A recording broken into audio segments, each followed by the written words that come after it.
Welcome to episode 186 of the Necronama.com.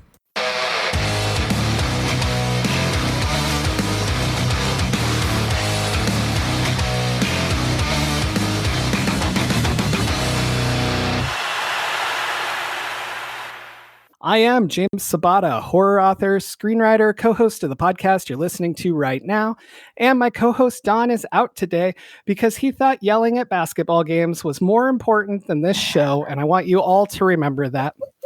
All right. So luckily I have two guests today. So we won't miss Don in the slightest, but no, I'm kidding. I'm sad Don's not here, but I'm super excited to have Alex Woodroe, Matt Blairstone, Tenebrous Press. Thank you both for being here today. Thanks you for having us. Absolutely. So why don't you guys tell our listeners a bit about yourselves, whoever wants to go first? We are a publisher of new weird horror. We've been doing it for about, I think this is where we're on our third year. We have a full slate of novellas coming up. We just put out a best of anthology because we're getting too big. Because we're very cocky. That's the word you were looking for. Allow me to help you because we're cocky. Yeah. And we have opinions. It was yes. We have been known to spout off occasionally about what we think is right and wrong in the indie publishing world or the publishing world at large. Mm-hmm.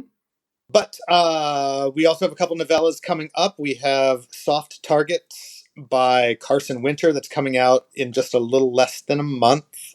And before the show, we were talking about gun violence in America and how apropos that's one of the issues that this novella tackles pretty intensely. After that, we have a very different type of novella called Agony's Lodestone coming out from Laura Keating, and that is coming out on April 14th, I believe. It'll be making its debut at Ghoulish Book Fest. Nice. And then we've got a bunch of more books coming out after that. But those are what we're kind of focused on right now. Very cool. And then my partner is Alex. She's the editor for Tenebrous. And the mouthpiece and the brains and the looks and the personality, the charisma. And I just, get to kind of sit here and look stern. Is that why Alex checked with me if there was video? And when I said no, she said you could come along? Yes, it's precisely. I'm totally kidding. I made that up, but that is why we don't have video, but it's solely me. I just feel like I owe that to the world. Alex, do you have anything you want to add to all that? Well, I think Matt did a fantastic job. I just want you to know that I'm offended that it's just you and that somebody would dare to choose a basketball game over hanging out with this awesomeness. And I demand a redo. I'm kidding. I totally get it. Perfect. Having blown out my voice multiple times at various concerts, I totally understand. I think he was honestly sick and then that happened. So I think it just exasperated it. But I just really like tormenting because once him. you're coming down with a flu, the right thing to do is to scream at your TV, like as one does. Exactly. Definitely. Yeah, like I can't get up. I'm stuck here on the couch. I might as well scream. Yeah, I think I just described my entire 2 years during COVID. But Same. But there was no TV. I did not have a TV. I was just screaming. Primal therapy. Oh man. Laura Keating, you mentioned her. She's doing an episode with us in April, so cool. It'll probably come out around the time that book drops. Let's see, what do I normally say here? Oh yeah, why did you pick this movie? So I don't know which one of you actually chose it, but go ahead. No, so the thing is, we picked Men because we heard that Gemma Amor was interested in doing an episode about men, and we just really wanted to screw her over. I'm sorry. I'm kidding. Tell you the truth. Neither one of us had actually watched the movie. We just we have no idea what this is about. We're just here to talk about men in general. We just wanted to make sure she doesn't get it. I'm so sorry. No, we picked this a while back. I swear we picked this a while back. We did not decide today. Because, well, first of all, it's the two of us. And funnily enough, Matt and I, we agree so much when it comes to editing and books and the work that we do with Tenebrous, despite the fact that we have absolutely no music and no movies in common whatsoever at all. Oh, come on. We'll always have zero. Hawkwind. Fine. One band. We have one band. And we dislike some of the same movies. So we actually went through a whole list of propositions that like he was shooting off and I was going, oh my God, no, are you kidding me? And then I was shooting stuff off and he was like, no, Jesus, no. And we actually ended up going, okay, but let's talk about something that's happening now. Rather than try to find our favorites or find stuff that we have in common, let's talk about something that's right in this moment, that's important, that's whether you like it or not, that's worth talking about. And that's when we ended up with, having a couple of options that we discussed, and we ended up on Men, which is, that's the conclusion for me. Whether or not you actually love this movie, it's still an important movie, and there's still stuff to say there. So yeah, that's why Men. And it certainly caused opinions on. Well, Alex and I were talking that it seems to have caused negative opinions on all sides. Like it seems to have united the left and the right in their hatred of it. Yeah, in hatred of it, which is interesting. Fascinating. Yeah. That was fantastic to watch. That might also explain why I like it. No. So the first time I saw Men, I thought it was okay. I didn't overly like it. I didn't hate it. I just kind of left going, okay, that's fine. And I kind of had this thing where I was like, I wish a woman would have directed it, because I feel like you would have gotten some different views we didn't totally get, right? Mm-hmm. And then when I rewatched it this time, number one, I had an edible, so maybe that helped. But I really felt like it hit so much harder for me. And maybe I was just in a different mood or whatever. Man, those last 20 minutes must have hit great with an edible. I don't know. If I hadn't known, it might have really creeped me out. But no, there was just something about it. Like the terror was so much more palpable for me the second time. And I really felt it. Whereas the first time it felt really draggy to me. And maybe it still is. But yeah, it was just kind of weird to me how my own interpretation of it totally changed. So, yeah. So I've got to ask you this, because I already asked Matt and I know his answer. I'm curious, Do you remember the first moment in this movie when you felt ick? Like when you felt weirded out or just grossed out or like something is wrong? I wasn't prepared for this. I'm kind of going through it in my head right now. But I'm so sorry. No, that's good. That's good. In the meantime, I do want to say I cannot even imagine watching this on any sort of like drugs whatsoever, because already my body reacts to stuff really intensely. Mm-hmm. Like when I'm watching movies, I only learned recently that most people watch movies and they just watch it for the story and they don't like actively feel everything that the characters are feeling on the screen. That was an interesting revelation, because like whenever I'm watching movies, I'm in it 100%. So like I can't even imagine getting high and then seeing that scene with the tunnel. I don't think I would watch. Yeah. I would either never get high again or I would never watch horror movies again. One or the other. Well, then don't do that, because we want you to be able to do both if you choose to do so. But in answer to your question, I don't remember the exact order things happened, but definitely the domestic violence made me very... It was too good. Like even the way he just grabs her phone out of her hand, like I've been in the room when that moment hits, and I can't get into details on that, but let's just say it didn't end well for him. But anyway, but so that hit me really hard, but also just the first time we meet Jeffrey, like Jeffrey just exuded that I'm a nice guy feeling, and it was so well done. Jeffrey's probably, I hate to say he's my favorite character, but he's the one I liked watching the most because he unsettled me so much. Yeah. And no, absolutely. Not necessarily a favorite character in the sense that we're endorsing him as a human being, but that is a great character. Jeffrey. That is really a great character. Like, again, whether you like it or not, he's going to make you feel things for sure. And I think that's a very good point. Whenever you've actually experienced anything, and this applies to multiple scenes in the movie, whenever you've experienced anything related to this firsthand, those specific scenes are going to hit so much harder, like by orders of magnitude, which I think is pretty magical. Well, Matt, will you tell us what your first ick was? Well, yeah, it happens pretty quick, but we're talking about, Jeffrey, we meet pretty early on, and I don't know if we want to even bother with the synopsis of it if anyone listening hasn't seen this, but when we're going to spoil the hell out of it, so you can go in either direction. Jeffrey is almost like, he begins almost like the innocuous version of toxic masculinity, if there can be one, in that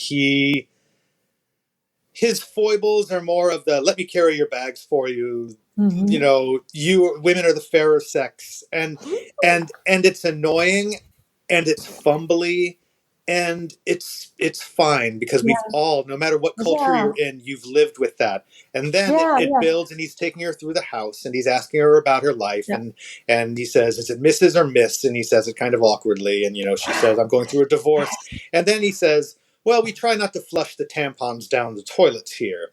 And when that moment, it comes out of nowhere, and it's just kind of it is one of those moments that in culture is just taken for granted, and I definitely felt that was where I realized what direction the film was going. It's a steadily creeping dread that constantly builds and builds and builds. And it's something that says seemingly to some people would sound harmless, as please don't flush your tampons down our toilets. But that's such a loaded sentiment in itself. It's incredibly loaded. And I love the fact that this exists, that this moment happened on film, because I know for a fact that I can show this specific scene out of context to, 50 of my friends, male and female, and a lot of them are going to immediately get it and immediately shudder and go, this is you don't even have to be able to express why specifically. I can't, but even if you can't, you kind of get that feeling that you shouldn't be doing that you shouldn't be saying that is profoundly uncomfortable and weird and out of turn and unnecessary, and you're alone with this woman and you're instructing her on what to do with her own sanitary products, and it's just, the more you think about it, the more intensely fucked up it is. And still I can show this scene to 50 people. 20 of them are not going to have any idea why it's awkward at all. And I love that it exists for that reason, as a kind of test, not in the sense of actually testing people, but like, you can show this scene to people and test at what level do we need to start the conversation. Are we starting from some sort of common ground and common understanding of the power dynamics, of the difference in behavior when you're alone with somebody or when you're just putting up a sign on a bathroom? Why would it be different if it's just a sign on a bathroom versus you, a man, being alone with this woman and telling her this? Or are we starting from a place where none of this stuff occurs to you at all? In which case we do have to have the conversation in a very different way. We have to go far back and start from the roots and build our way up to this. And I love that it exists for that. I'm not going to say like big words that this is the first time that I've seen this moment in film, or that it existed in film, because maybe somebody else has done it already, but it's the first time that I've gotten to experience it in a movie. Whereas I've definitely experienced it in real life. I think almost every woman I know has. So it's so great to see it happening. Well, and every shot in this, I just speaking on a purely aesthetic level, this film is pretty immaculate. It's good, right? Every shot is incredibly composed. The colors, it pops so hard. There's a hyper real feel to the movie, the way that the greens explode from the screen. As she walks through that house initially, when Jeffrey is showing, I'm sorry, I can't remember the lead character's name. I keep just saying she. Oh gosh, I'm terrible. I'm terrible with names. The lead character is being led through the house, and wait. Hang on. I'm sure I can find it super quickly. Harper, that's it. Harper, yeah. I'm terrible As with names. None of us knew it. Jeffrey's leading Harper through this house where one room is just blasting red, and he leads her into another room, and the walls are all yellow, and all the furniture is yellow, and another room where everything is orange, and there's this warmth that just pops and pops as he foibles and fumbles his way and tries to be this gentlemanly, he tries to be the reassuring masculine presence, and to some degree he is a sympathetic, even though they're all just various incarnations kind of the same male figure. But then the comment on the sanitary products just really kind of brings it crashing down a little bit. You start to get the horror, even in something which could be portrayed as comical as that moment, though it really sets the stage for what's coming next. I wonder, correct me if I'm wrong on this, because I might be misremembering. When that moment happens, because you were talking about the photography, and I also think it's really intentional and beautiful. That moment is happening in like this pretty tight hallway, isn't it? In this relatively narrow hallway in front of a door in an enclosed space. The camera's kind of close up, right? I can't recall that detail, unfortunately, but so the thing is, I'm not sure either, but either that's how it is, or that's how it got implanted into my memory. Either way, they did their job correctly. Like, even if that's just what they suggested to me, this feeling of tightness, of claustrophobia, and of intimacy. The whole house has this sort of feeling of intimacy that you get from those like B&Bs where you have to share common space with the host, and the host kind of demands your presence, right? Those B&Bs that kind of force intimacy on you. And they did that with like walls and wallpaper. And the fact that they chose to do that at that specific moment when he says that specific thing, that there's no way that's accidental. Like, somebody thought about it and somebody said, we're going to make this line as awkward as possible. And in order to do that, we're going to make the moment feel intimate, because it's a wrong kind of intimacy, right? It shouldn't be there. It feels like somebody's forcing intimacy on you, intimacy that you do not want. I found that so fascinating. That's such a good moment. Yeah, and it's just like feeling captured, like, because you're stuck in that space. Like, she's stuck with Jeffrey because she rented this house from him, and he sort of has the right to be there, but she obviously wants him to get the fuck out, and he's not respecting anything that she's said. He's trying to be the nice guy by ignoring what she wants and doing what he thinks she needs, like going to get her luggage or whatever. She keeps saying no.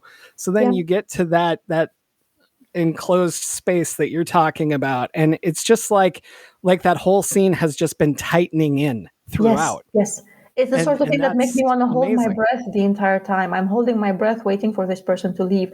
And I think it's the other magical thing about it is that it is a horror movie that speaks specifically to millennial fears.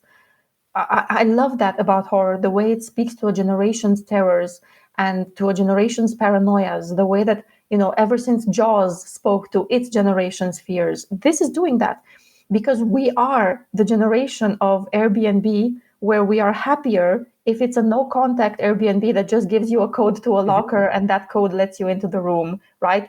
Rather than having the host there who has to walk you through the whole thing, or maybe even lives in the same, like, I'm sure that's not everybody. That's going to be primarily introverts who feel that way. I am aware that definitely doesn't cover all millennials.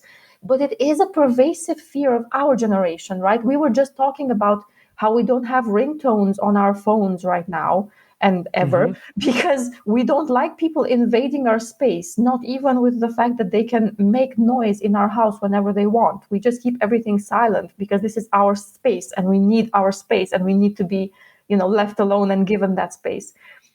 And we are the generation that most of all has these sort of paranoias, who we struggle to speak on the phone. We struggle more to speak with strangers. We know and respect our boundaries more.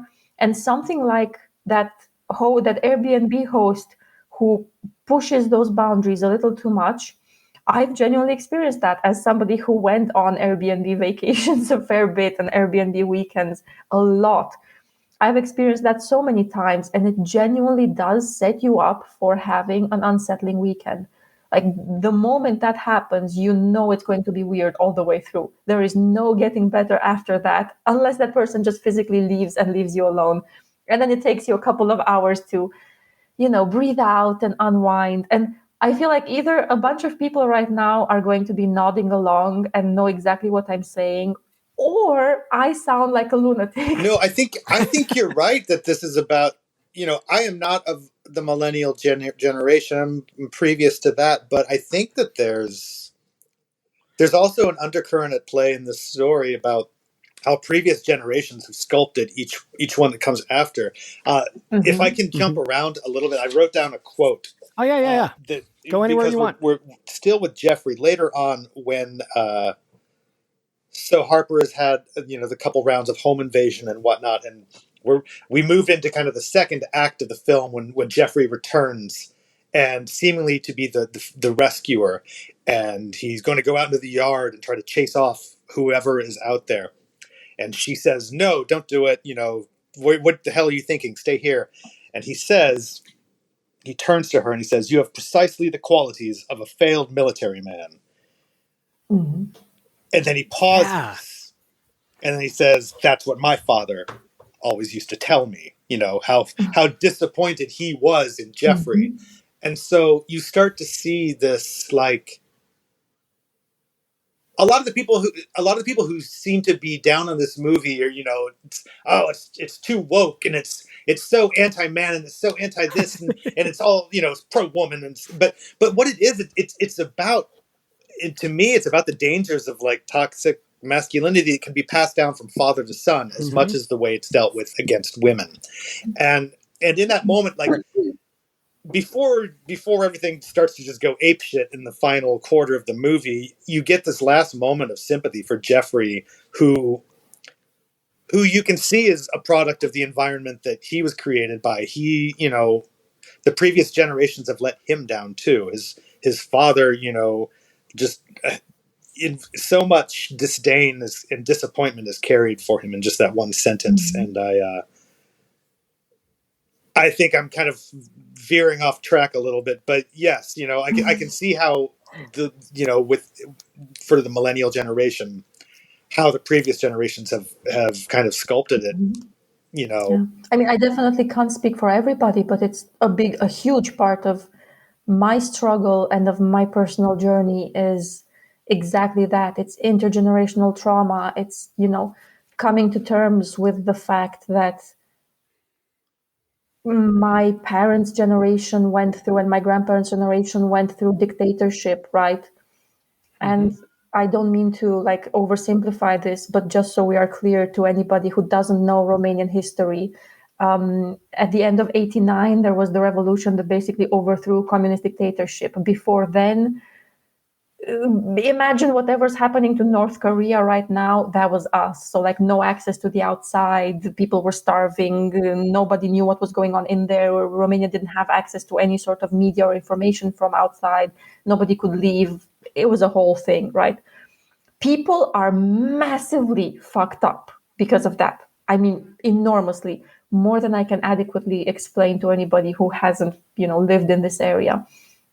And especially the fact that they were forced to have children, the fact that contraception was illegal, abortion was illegal, but I mean, that's like, forget abortion, condoms were illegal, right? You had to have children. Yeah. So a lot of my generation, we are the product of people who were forced to have us. There is so much trauma on trauma on trauma going back a couple of generations in this country. And we are just coming to terms with that now, slowly, because I was born basically the moment after the revolution ended. And my sister, who is older, spent her first 8 years of life in dictatorship, and she still remembers it quite vividly. And it just took us, 30 years to acknowledge that there's anything wrong. Well, obviously, there's something wrong. Obviously, there's a lot of trauma that has been passed down from generation to generation because of this massively traumatic event. On top of the normal trauma that anybody would have had, that your average American has, because everybody has something. Everybody's family has had difficult situations, hard times. Everybody has something. And then on top of that, you add this. Of course, everybody's massively fucked up. So, one of the main things that we're dealing with right now is trying to acknowledge that this happened and acknowledge that there is a problem, and look at how these previous generations are sculpting our behavior now and how much baggage we are carrying from what happened then that has no more relation to our real lives right now. Like, we are afraid of dangers that don't exist anymore, but we still carry the fear, right? And that's definitely something that I saw mirrored so much in this movie, not just in terms of the men in it and not in terms of toxic masculinity so much as generally in terms of how trauma stays with you and shapes you, because that's also one of the major plot points of Harper herself, right? So that's a theme in the entire movie, not just with the men in it.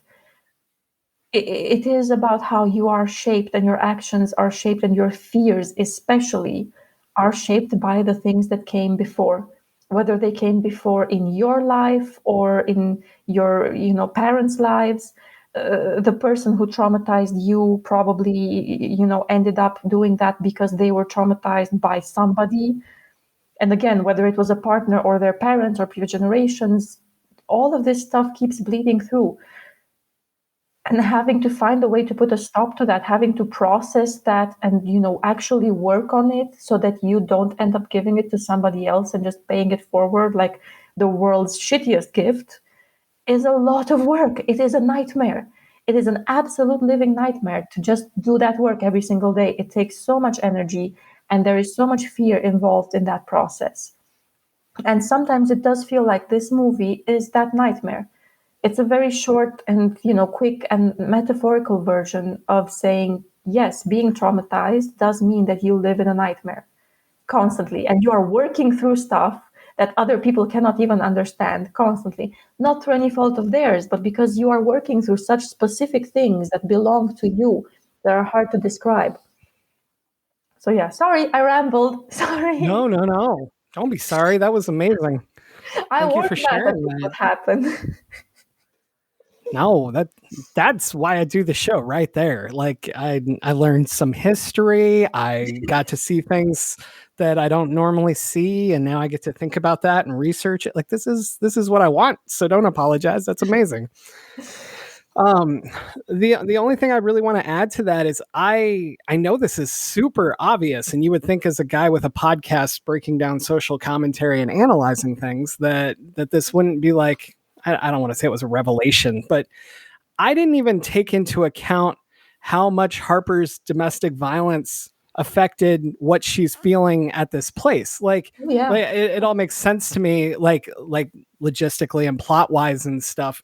But because this is the only time I've seen Harper, I guess I just kind of assumed that's how she always is. And as you were just speaking, I was thinking, what if this was the first major piece of domestic violence for her? Like, what if she's freshly wounded? Like she's freshly wounded, but what if this is the first wound, and then she immediately goes to this place, and you're going to be more cautious. Plus, I mean, we're all iffy when we go stay somewhere we don't know, and then people are different than we're used to or whatever, so like there's multiple layers.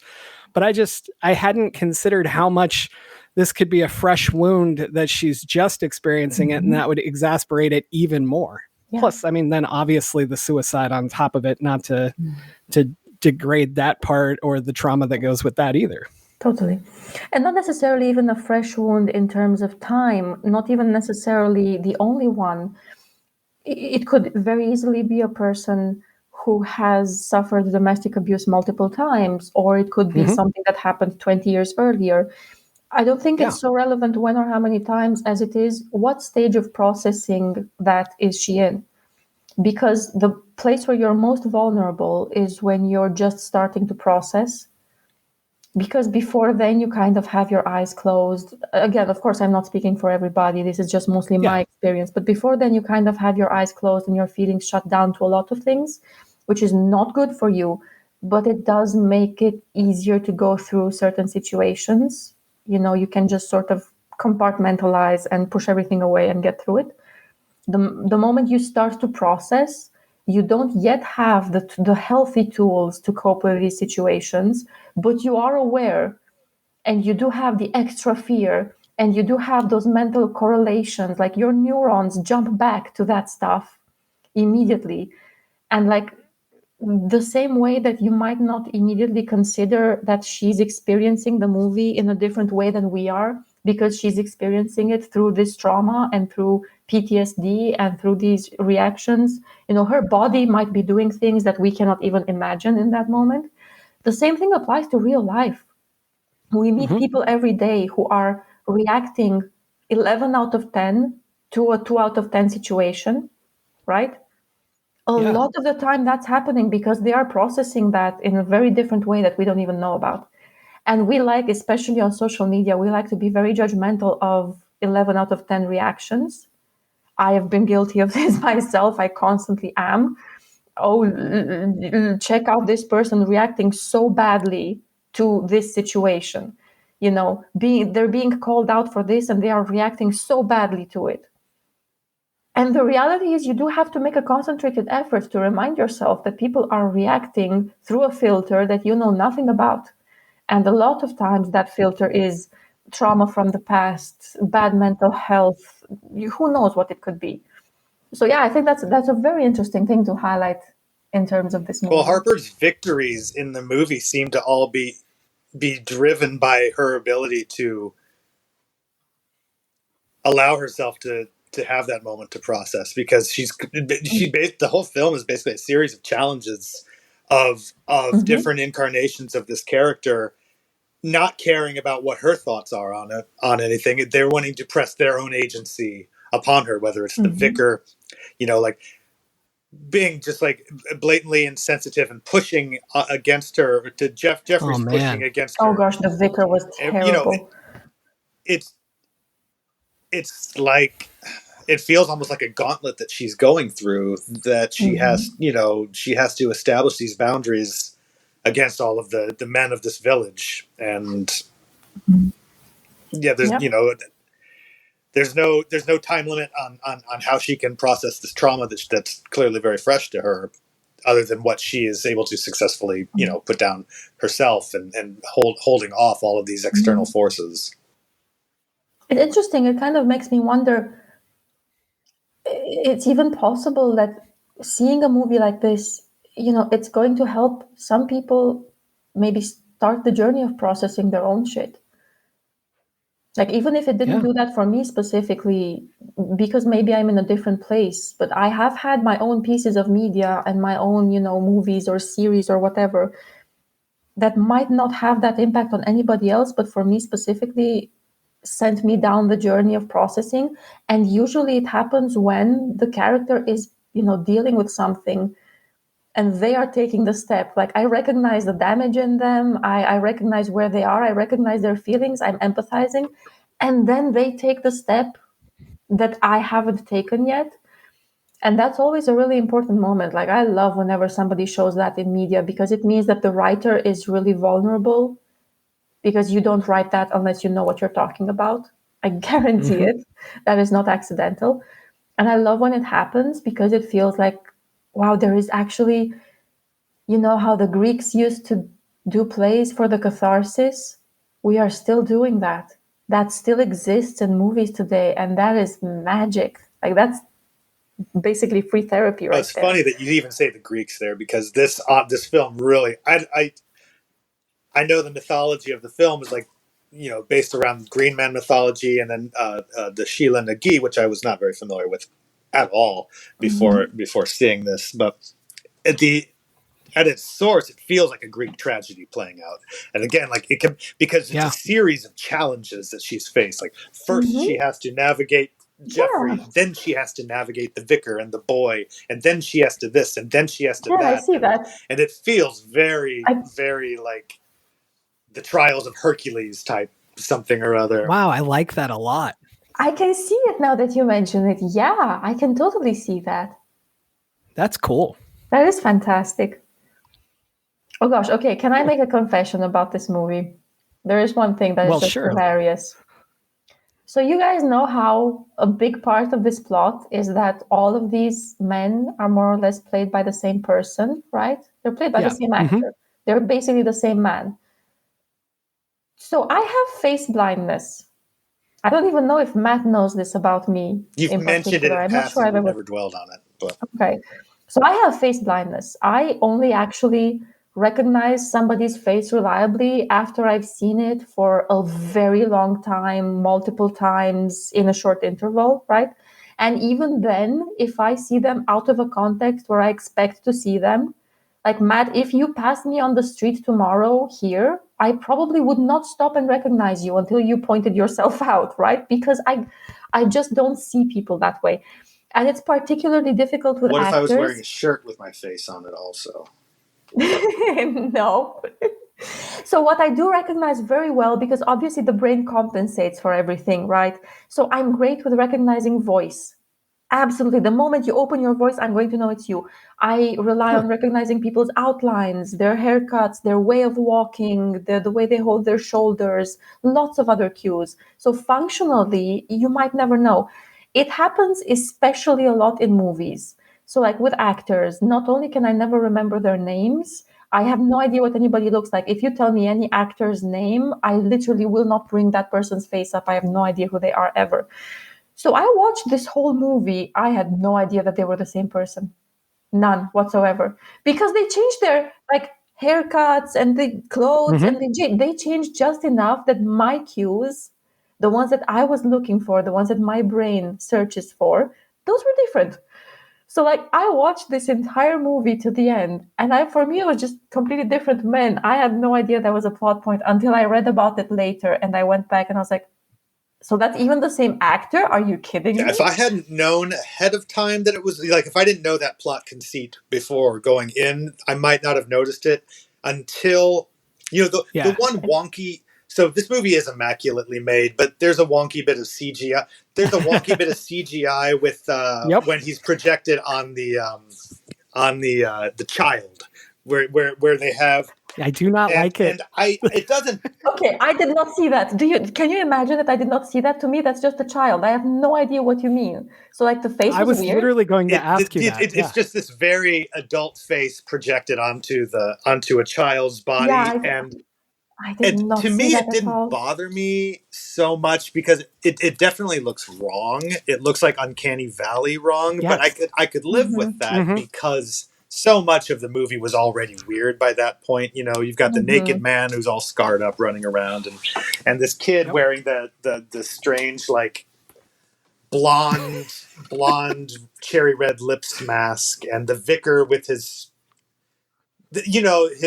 kind of strange hippie haircut. And sure, why not this kid with a strangely CGI'd face? And by that point, then we followed that scene up with her going to the tavern, in which we've got the cop, the bartender, and the surly like reprobate punker sitting at the. And at that point, when you've got three of them, you're like, okay, they are the same guy. But it took me until that point to start to realize that we were dealing with this like the various incarnations of the exact same character. So I call the kid the AI Yeah, child that makes sense. because he looks like Mid-Journey tried to make him to me.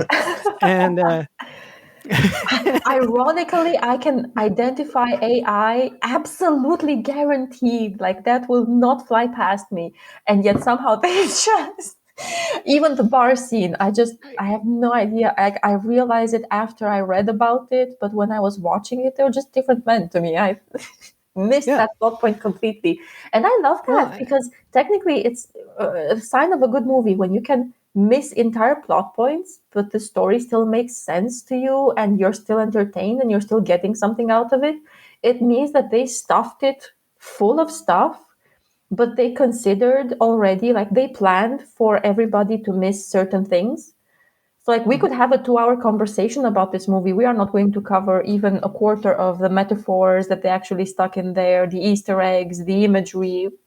That's how much there is. And yet it still makes perfect sense and you still get enough out of it. And I like that. To me, that's a sign of a very good movie. I missed that entire plot point. It doesn't matter. I still got what I needed to get out of it. Well, I think that actually works really well because I think it would be terrible if you were constantly concentrating on it. And so like I knew ahead of time, like Matt did, And there were points where I was watching people instead of paying attention because I was like comparing, oh, like, is that CGI and is that makeup and what is the, and like, then I'd rewind a little bit again, but so I think that would actually be helpful.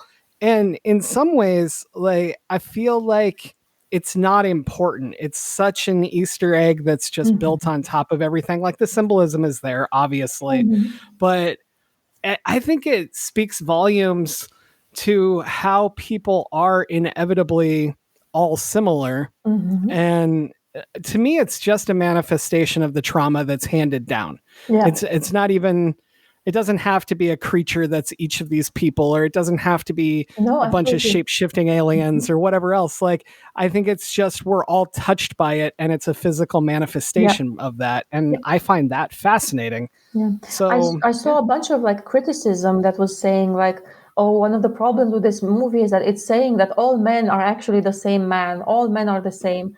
And like, no, that's not it at all. On the contrary, to me, what it says is that to the individual person, to the person who is suffering in that moment, it doesn't matter who is out there. It's not actually about them at all. yeah. It's not even about whether they are men or not in the end.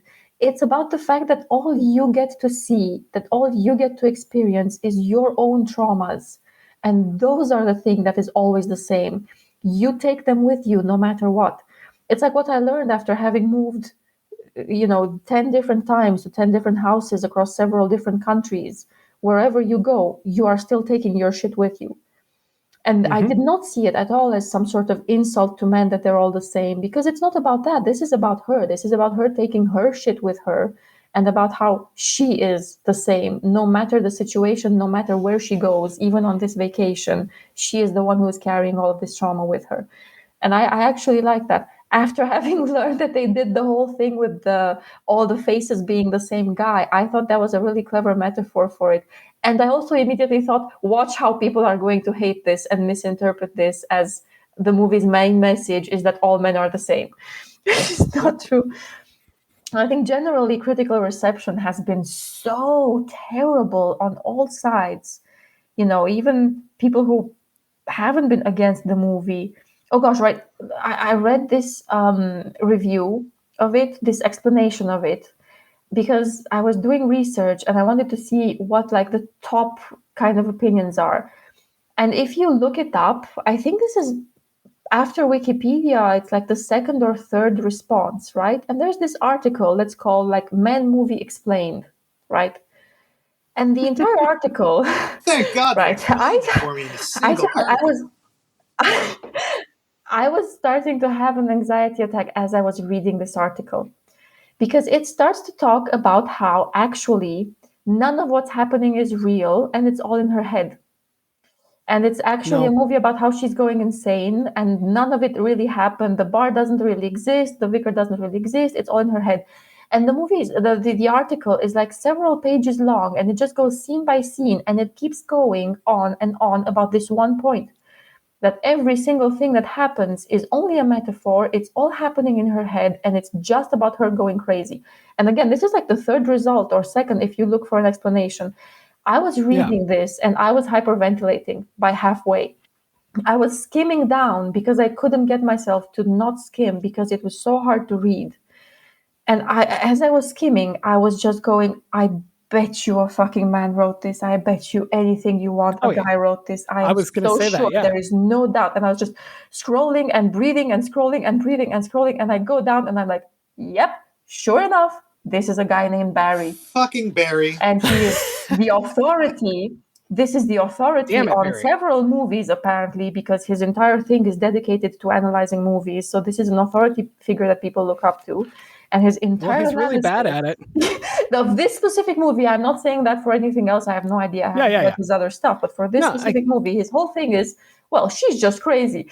And like, can you understand how this would make me want to crawl out of my skin? The funny thing is he's already flawed, because that was something I actually noted about the movie is there are a number of filmic moments where they step away from Harper and you see, a telltale sign that we're not dealing with someone's madness is that we see the film play out without her in it a number of times. We see her leave, and we see the vicar kind of caress the seat where she was sitting. We see the other characters go on. We are at the tavern with the men in the tavern before Harper arrives. We spend time there, So there are a number of tricks that.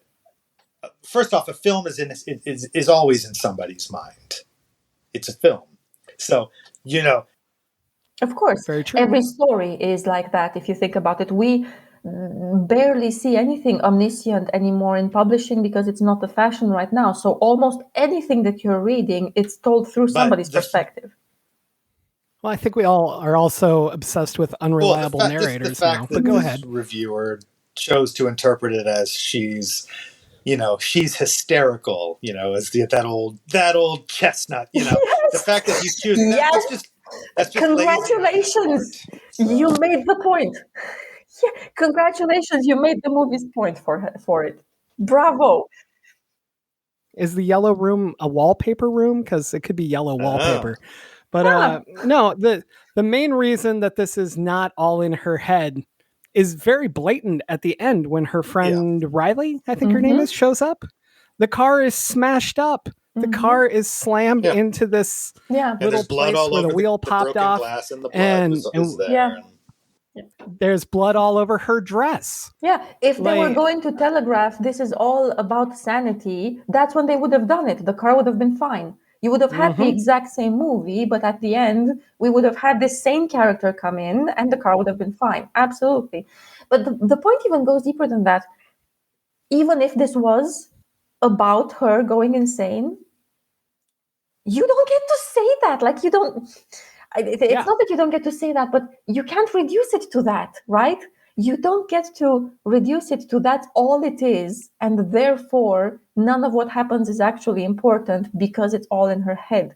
You don't get to reduce something, even if it is all in her head, as being less important than if it were happening in reality. The point is not that it's all in her head. That's irrelevant. The point is we're talking about a process of dealing with trauma of both an acute variety and her dealing with the suicide / accidental death of her husband, and also the generations of trauma that have been beaten into every male figure or every authority figure or every figure period that she's ever encountered, and how they continue to front themselves in her story as opposed to letting her work her own way through her story as she needs to heal. Yeah, and definitely reducing it to something as simple as, oh, it's just a metaphor and it's just about what's going on in her head and none of it is real. Like, what goes on in your head is absolutely real. It's 100% real. That is the definition of reality. It's all going on in your head. So, if that was the only thing that any reviewer took from this movie, then congratulations on being the exact man that, makes this movie necessary. Congratulations, you nailed it. That's why we have this movie. That's why we need more of this movie. That's why I hope we still have another 100 of this movie. I agree. And I don't know, like, if it had been left up to being ambiguous at all, and you were saying, could it all be in her head? Here's some reasons why. Totally. I'm down with that. Like, let's explore it. Let's chat, right? Like, I'm going to destroy it at the end by talking about the car, but let's go for it. And I'm going to enjoy destroying you. Yeah, but even then you expect an analysis. I'd like that conversation. Yeah. Yeah, even then you expect an analysis to be a little bit more deep than that. Like, okay, your theory is that it's all in her head. Sure. Okay, agreed. Let's go with that. And then what are you saying based on that? Like, if you discount it as only that, you're being defensive. You're being defensive. Yeah, that's the problem. It stops there. What does it mean then? Is it completely pointless? Does it just deserve to be erased? Is it one of those, it was all just a dream endings where it just renders the whole thing irrelevant? Because if you're going to have that theory, I'm happy to follow you along. But then what are you saying? Are we having a conversation about sanity in a real sense? Are we having a conversation about how much the things that we imagine affect us in real life? Are we having a further conversation? And there was no further conversation there. And I see that in a lot of critical opinions about this film. They have an immediate reaction followed by no further conversation whatsoever. It's about her story. It's not about her sanity. And Well, and I would argue, like, even if it was all in her head, if that was the point of the film, then that has a lot to say about how trauma affects us. And that would also be a very interesting take to It would be see saying how, something, like where her mind just kind of went down a different path because of what she experienced. I'm all for that. I'd love that story, you know? Yeah.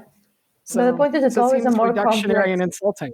Yeah, it's always a more complex conversation. I think we've seen a lot of like reactions to this film where, some people are saying, oh, it's just the woke media, it's just catering, it's pandering, it's pointless, which I have no intention of changing those people's minds because we are not talking from the same foundation. So I don't think a real conversation is possible there.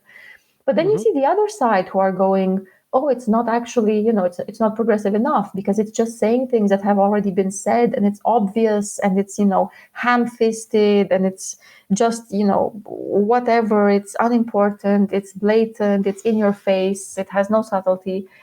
And that's the people that I'm kind of pissed off at because in our situation, when you get a good thing that helps you towards your goals, just stop criticizing it publicly. Just support it. Like, it's okay that if you don't like something, but you appreciate the value it might have for other people, just support that thing. It's okay. You don't always have to be the smartest person in every room. It's not necessary. We will still like you. And like, you have to be able to see how it might have value for other people, even if it doesn't for you, right? So your social circle, for example, maybe your friend group is all incredibly progressive.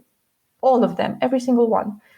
All of them did not need this film, not a single one of them. They already know all of these things. They know all about processing trauma. They know all about power dynamics. They know all about, disparity and how women are treated by society. They know all this stuff, and to them, it's all ham-fisted.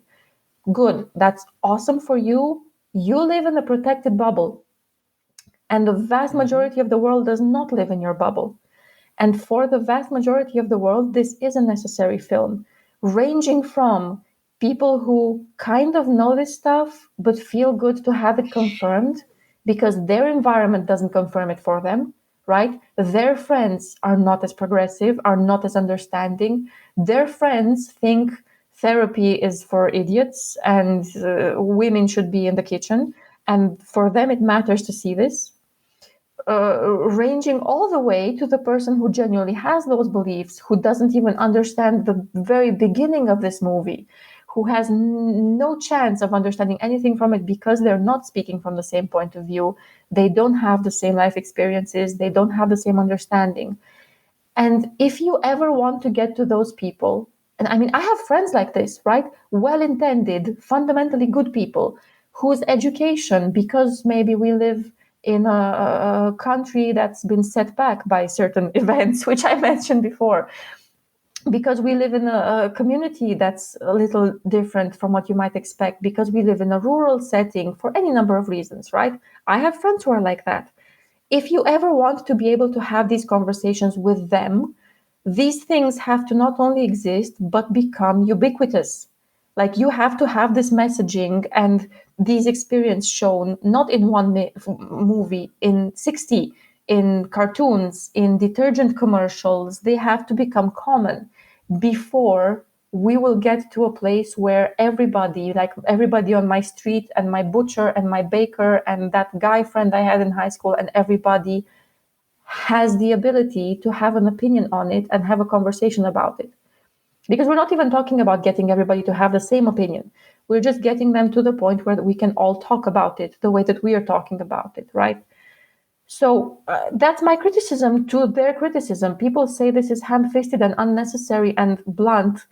maybe get out of your communities for a second, maybe travel to a different country every now and then, because my God, we need this and we need more stuff like this. And if you think it's unnecessary, you are only speaking for yourself, and you are definitely not listening to people outside of your own experience. You can say it's heavy-handed, but which is hi, welcome to the point of the movie again. Movie in the human interactions that doesn't happen on a regular basis. You know, whether it's telling a woman not to flush a tampon down the toilet, or whether it's yes, absolutely. Or the vicar in his way of trying to be comforting, yes, that thuds his hand down on her leg, you know, in the single most heavy-handed moment in the film, literally. Oh my God. You know. Yes.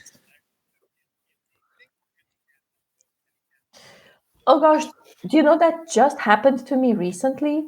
I was on a train going to visit my family. There's this like 6-hour train ride to Timișoara, where my family lives, and I occasionally have to have the obligatory visit.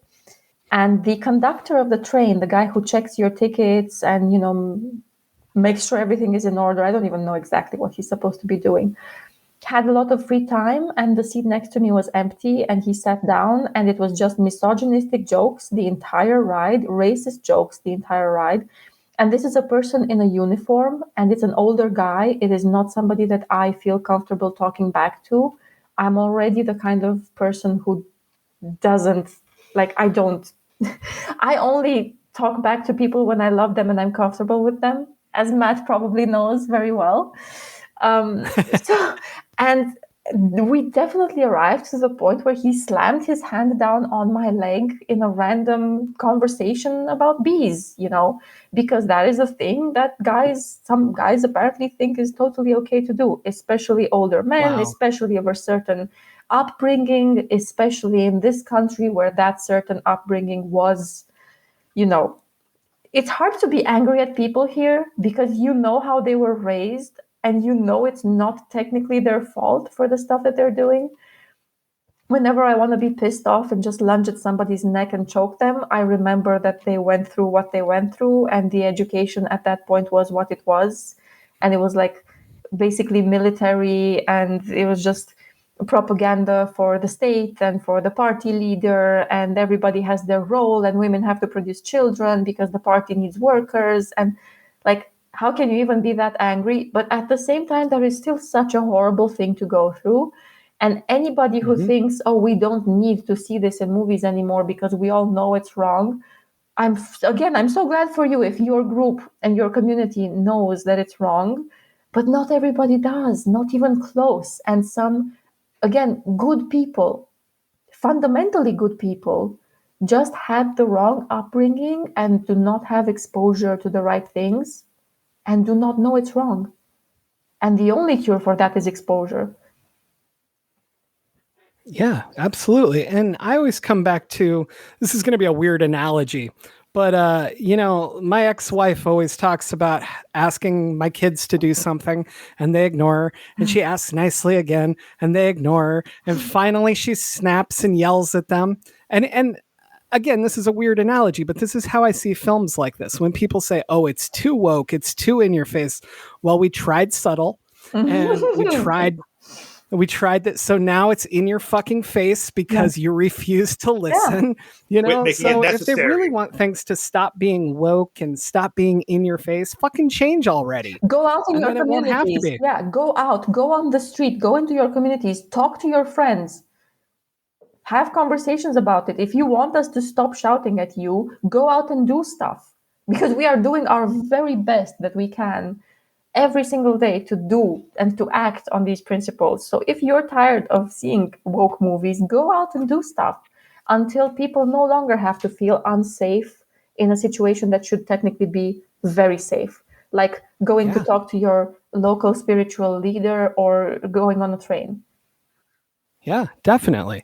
And I always come back to this, like anyone who's listened to this show knows I have an issue with the police in America.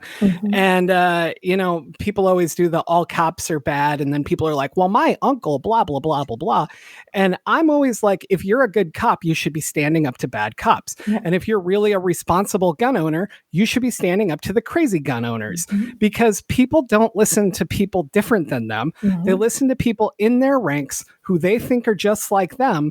And when those people tell them something's wrong, that's where change can start. Yeah. And that was a big change for me rewatching this movie, because I mentioned the first time I said, I wish a woman would have directed it because we would have seen different stuff. And the second time I went, no, you know what? Men are the one who need to be telling men to knock this shit off. I love it. I love every single time I see a man taking the initiative to do this. I did not miss the woman's directorial touch. I definitely believe there have to be similar movies directed by women. Yes, 100%. But I also believe there have to be these movies directed by men. And there have to be these stories written by men. I love it when that happens because it doesn't matter. I have this conversation with my partner all the time.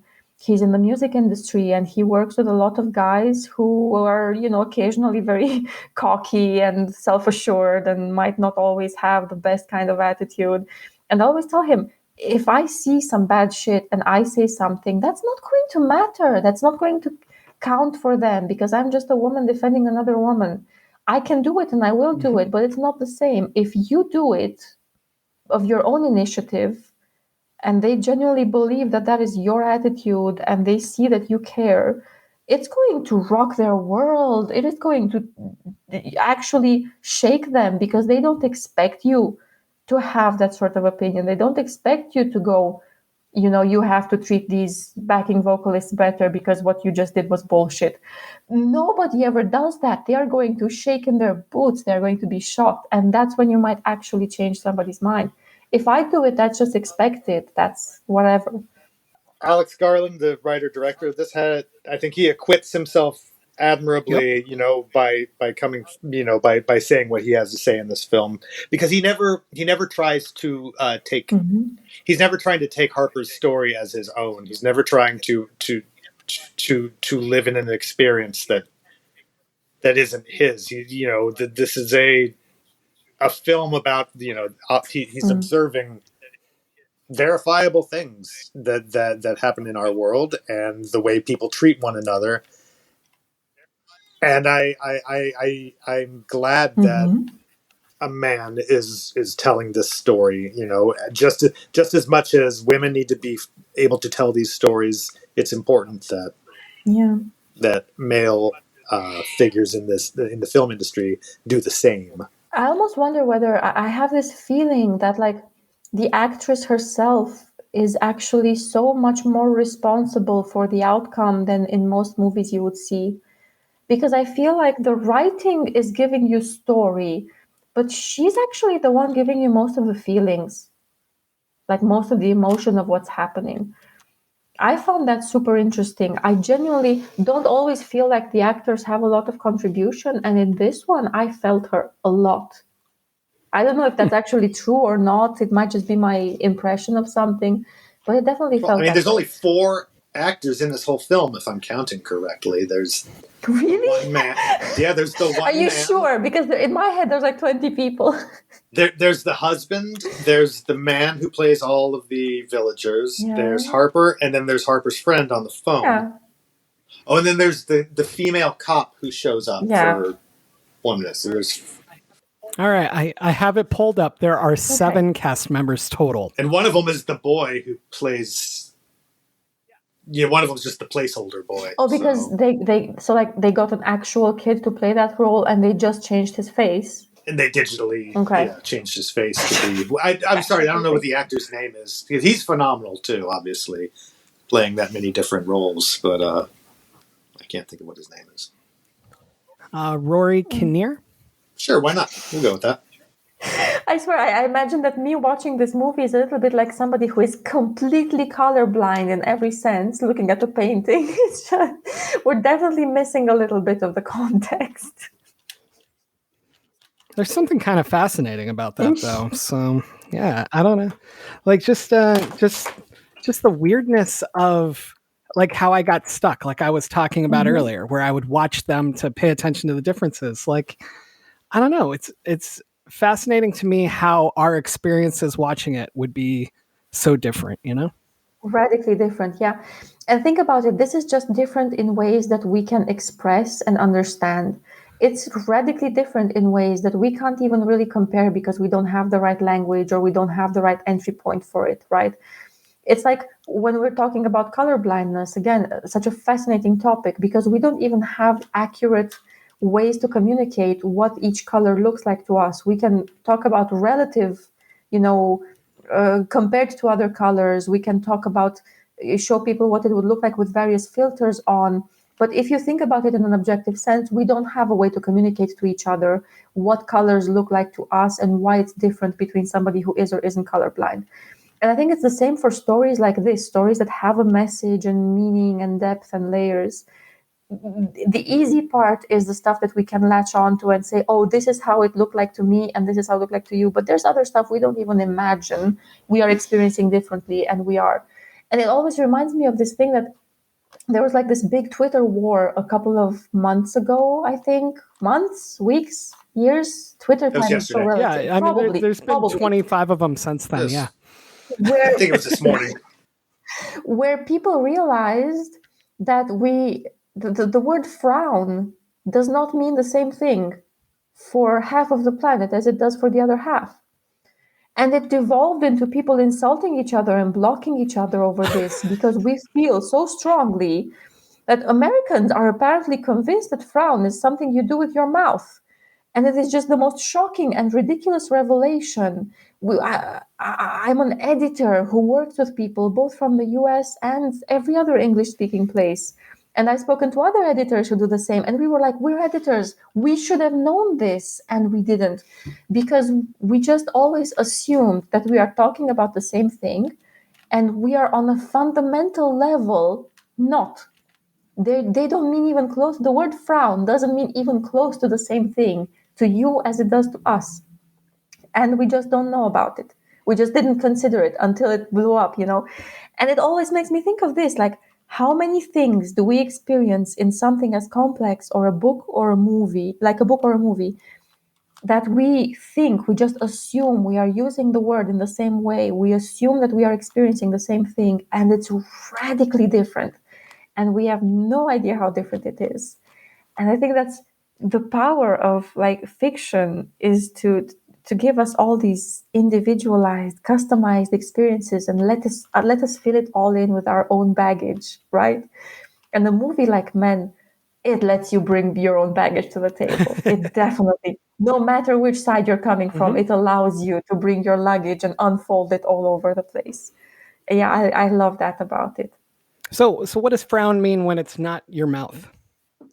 Oh gosh, how could it be your mouth? You frown with your eyebrows, you lunatic. I agree. It's your whole, for me, it's your whole face. Like literally your whole face moves. No.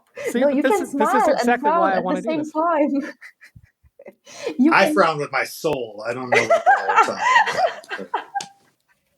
I frown with my whole body. It's like a wave sort of thing. If it's your eyebrows, you're going to look weird when you flip your frown upside down. I'm just saying. So, That's just an American expression. I know. I couldn't resist. I couldn't resist. There's this theory going around that says that you guys think it's a mouth thing or a face thing because you learn human emotions in like primary school with emojis. So it's like you learn happy and there's a smiley face, and then you learn like sad or angry, I don't know which one, and it's the opposite of the smiley face with the mouth turned down, and that's why you guys think you frown with your mouth. And like, it's so fundamentally different. That's not even a gesture that I can do. People here, I went around like a crazy person after I saw this news break on Twitter. I went around asking my friends, can you turn down the corners of your mouth on command? It's ridiculous. We can't do it. We don't know how to do that. That's not a facial expression that we have in our facial vocabulary. I have a leg up here because I have Alex on video here. So Alex, show me the downward mouth. Like, I have to do this with my finger. I can't do it. My mouth doesn't do that. There is no way for me. I've tried. Honestly, I've tried.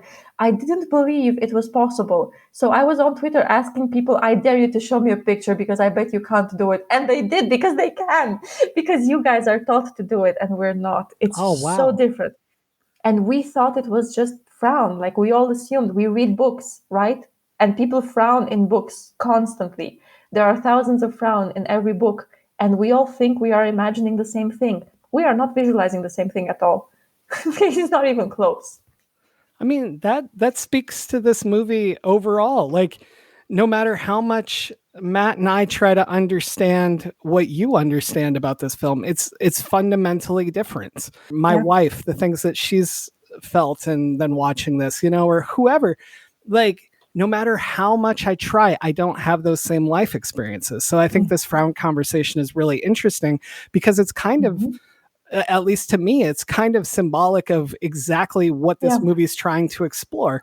That it's something that's so fundamental to one person is a completely different, I can't even begin to do this over here, That's so neat.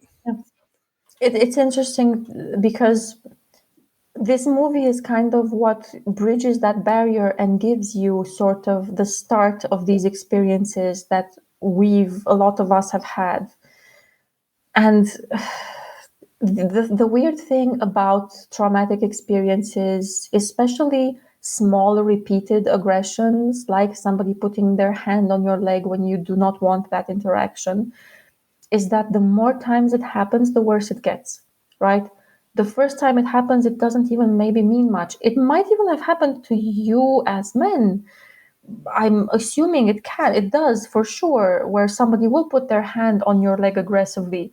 It's just that maybe the first couple of times it happens, it's still bad. It's still something nobody should do. It doesn't maybe traumatize you as much as when it's happened 200 times and you already know how vulnerable you are and you already know it's coming and you see it coming and you can't stop it from happening and you're calculating whether you can do something about it, or are you going to get kicked out of this situation? Is it going to ruin your career if you speak up? Are you, there's this really complex math that you are doing in your head constantly because it's happened to you so many times. You know all the variables and you think about how you can stop it, and then you don't make any sort of decision in time because it paralyzes you, and it happens anyway, and it happens in the exact same way, and it's just as pointless as it was every time, and it's just as ridiculous as it was every other time, and you feel just as helpless. And helplessness is one of those feelings where the more you feel it in the same exact context, the more helpless you feel because you were never able to stop it, and you still aren't able to stop it, and it feels like you will never be able to stop it. And I feel like movies like this, they are what's going to give some people their first experience of some of these things, their first ick.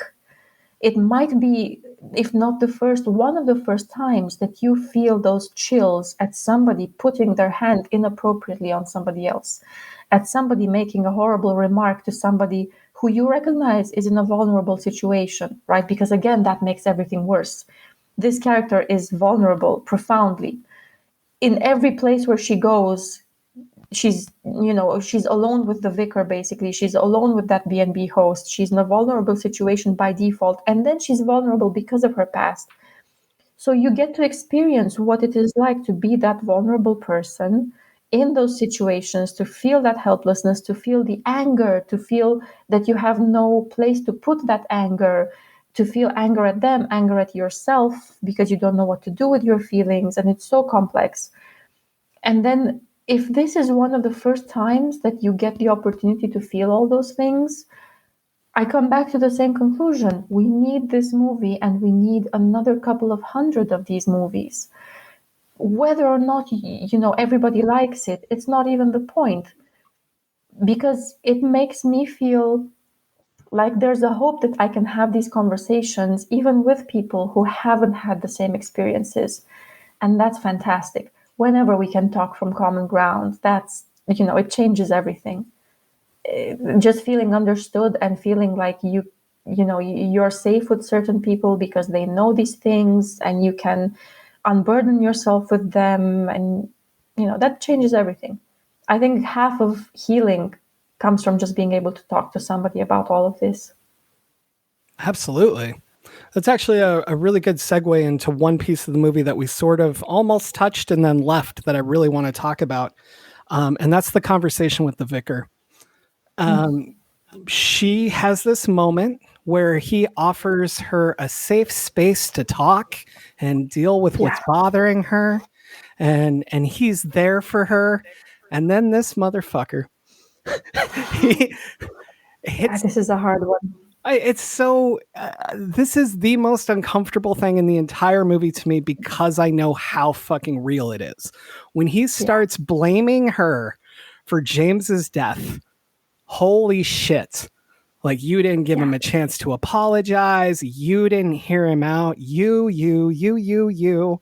And I rarely get so into a film that I want to hurt somebody, but I wanted to jump through this screen and beat this fucker to death the first time I saw it. So great job, everyone involved in this scene. Yes, congratulations. That was magical. It's fun that you say that you rarely get that, emotionally involved in a film that you want to hurt somebody. Can you imagine that I constantly get that involved in things that I want to hurt somebody? Imagine how horrible this scene was for me. Oh, yeah. God, that was absolutely horrible. It's going to stay with me for a very long time. That was such a hard scene. That was so tough to get through. There's this petty bitterness to the vicar incarnation too. Like, when we see that particular character, it's so much about just throwing all of this shit back at Harper into her face and blaming her. It's so much of blaming the person who has suffered a trauma. You see it in that scene in particular, but you also see it when he appears in her house later. And, it becomes there's a borderline rape scene where he has her pinned against the vanity. And which is also her fault for making him feel that way. Right. And he's throwing all these things at her about her sexuality and how she parades it around and how it is a vile thing.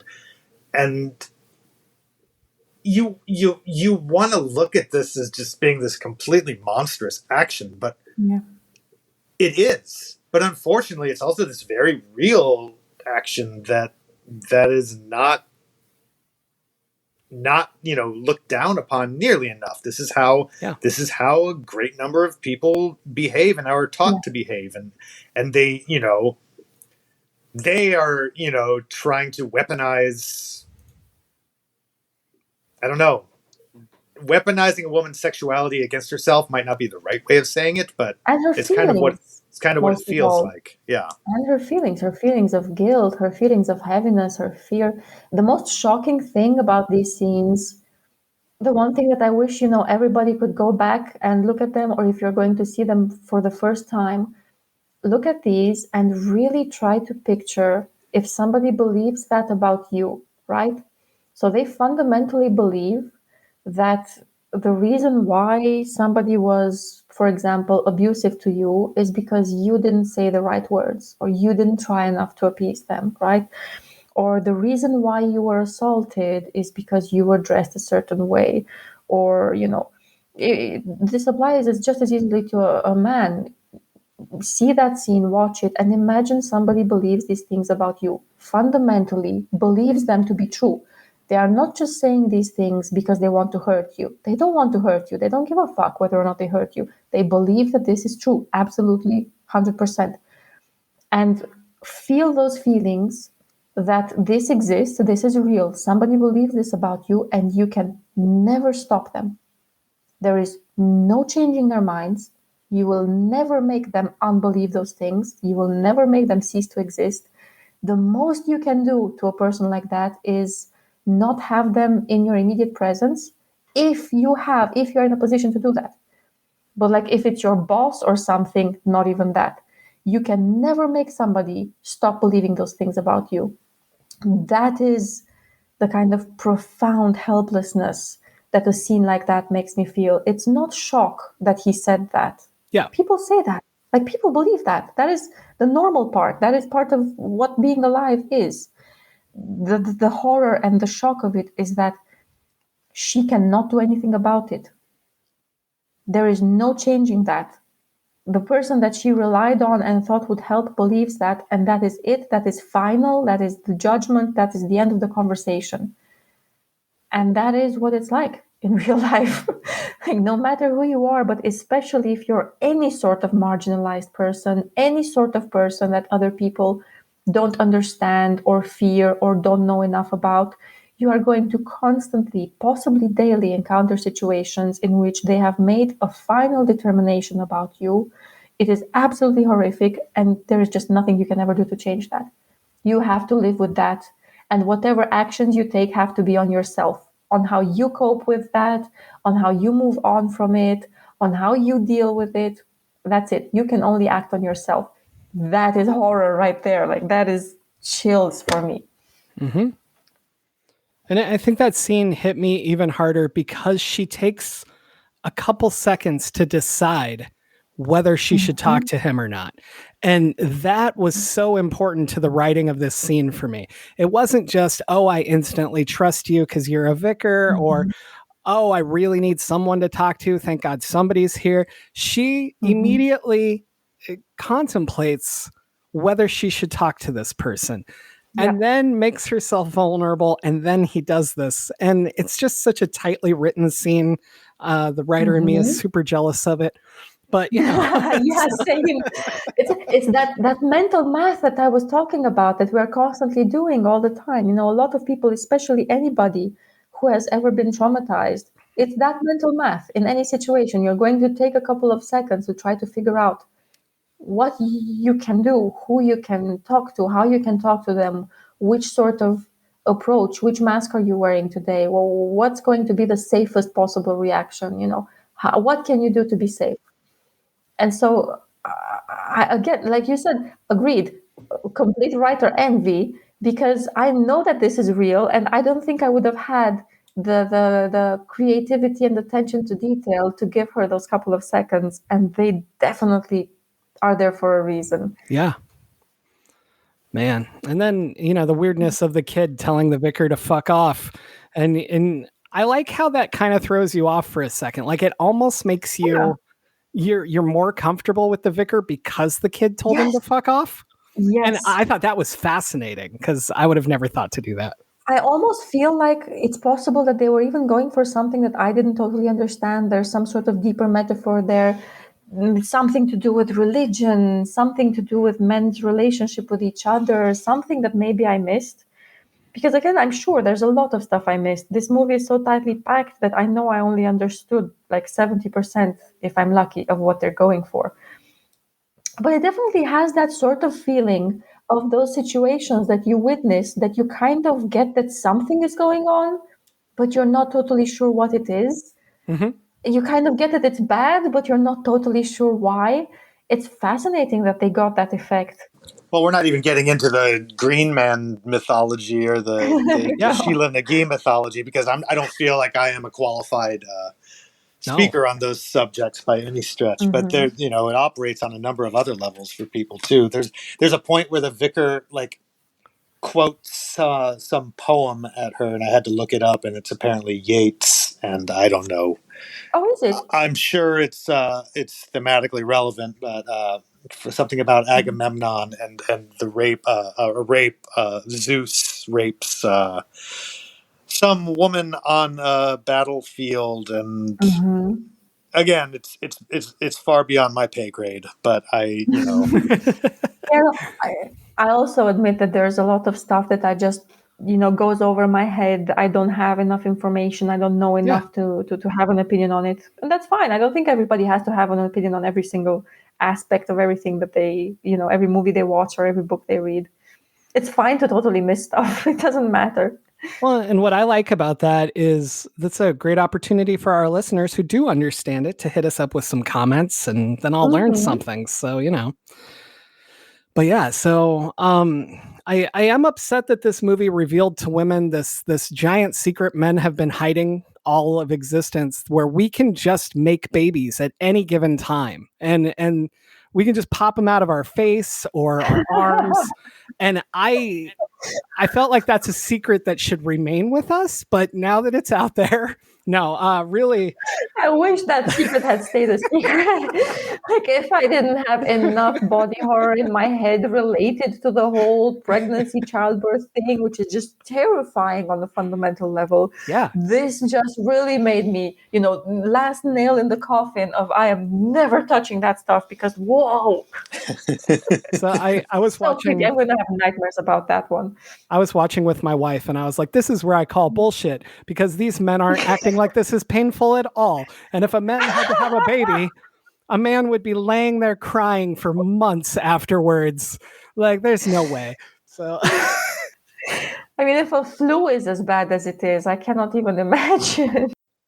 no, but really, what did you guys think of the weird baby making scene? I don't have a better name for it. I know. Well, I mean, I'm sure there's a billion metaphors buried in there for days, and it's interesting that. So I'm trying to remember the chronology. The green. So finally the Green Man arrives in full Green Man form, lays down and gives birth to the boy incarnation first, and then the boy lays down and he gives birth to the vicar. The vicar gives birth to Jeffrey, and Jeffrey from his mouth births the husband.